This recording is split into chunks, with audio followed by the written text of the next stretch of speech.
سلام دوستان، 17/12/1403 در طبیعت زیبای استای خراسان رضوی توابع شهرستان تایباد. عذرخواهم یکم باد اینجا و شاید کیفیت فیلم بیاد پایین. کنار یک سازه‌ای هستیم به نام گیم یا سامب یا زیرزمین. اینجا را این از عهد باستان ارث رسیده به این مردم. اینجا رو میکندن، دل این تپه را توشو خالی میکردن و همچین جایگاهی واسه گله گوسفندان یا به قول ما رمه. زمستونا گوسفندان رو میآوردن اینجا و جالبه که زیر این تپه انقدی دستکند هست که کل اون گوسفند یه تعداد 500 تا 700 تا جا میگیره. اینجا هم یه هواکشیه که واسهش طراحی شده تا بخارشو بده بیرون. خب میریم که داخلیش هم با هم ببینیم. این محوطه بیرونیش. خب رسیدیم به محوطه داخلیش. اینجا بهش میگن خانه مردخانه یا خانه چوپان ها.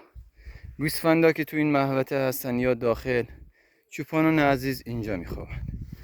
خب وسایلش هم که توش هست، مثل اینکه امشب قراره بیان اینجا. بهش میگن مردخانه. خب بریم داخلیش هم ببینیم. این از محوطه‌اش بود، حالا میریم داخلش. این همون تپه‌ای بود که من از اون بالا واسهتون فیلم گرفتم. یکم تاریک. این یکی بهش میگفتن عین اون خانه‌ای که دم در نشون دادم، اینم همون مردخانه بوده. چوپانا تو این میخوابیدن. خب این سازه را توی دل این تپه ایجاد کردن. میریم جلوتر. البته الان کفش خیلی پر شده که قد من اینجا دیگه میخوره به سقف، ولی انقدر گود بوده که از ته با اولاغ خاک می آوردن بیرون، یعنی اینقدر ارتفاع داشته. اینو به این سبک زدن، یه ستون این ور، بعد یه ستون این ور، 1 2 3 تا ستون خورده اینجا به این سبک. میریم جلوتر. یکم تاریک. خب 2 تا ستون، 3 تا ستون. اینجا که یکم روشنه چون این هواکش رو اینجا احداث کردن. اون زمان حالا این هواکش به قول ما مد نبوده، ولی اون کسی که این گیمو، پدر بزرگ ما که این گیمو ساخته، این هواکش رو واسهش طراحی کرده.